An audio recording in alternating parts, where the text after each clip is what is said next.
चंद्रिका लगाएगी दादी सा के सामने वसु को गले।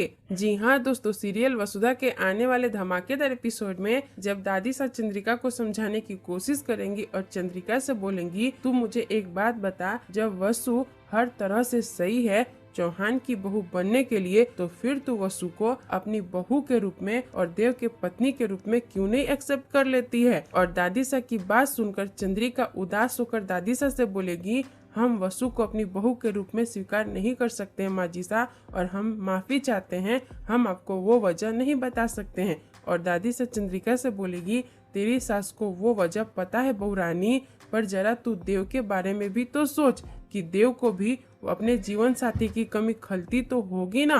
और तू जरा एक बात और सोच कि अभी तक जो कुछ भी हुआ है उसमें वसु ढाल बनकर हम सबके साथ खड़ी रही है, और हमारे हर सुख दुख में वसु हमेशा हमारा साथ देती है। और जो खतरा था वो तो अब टल गया, अब तो कोई खतरा नहीं है ना, तो तू बेफिक्र होकर वसु को अपनी बहू के रूप में अपना सकती है। और दादी सा की बात चंद्रिका को समझ में आ जाएगी, और तभी वसुधा चंद्रिका की दवाई लेकर वहाँ पर आ जाएगी। और चंद्रिका आंखों में आंसू लिए दादी सा के सामने ही वसुधा को अपने गले लगा लेगी और वसुधा के सर पर हाथ भी रखेगी। और वसु समझ नहीं पाएगी कि अचानक से देवी हुकुम को क्या हुआ। और वसुधा चंद्रिका से पूछने लगेगी, क्या हुआ देवी हुकुम, सब ठीक है ना, आपको कुछ हुआ है क्या, आपको कुछ चाहिए मैं लाऊं।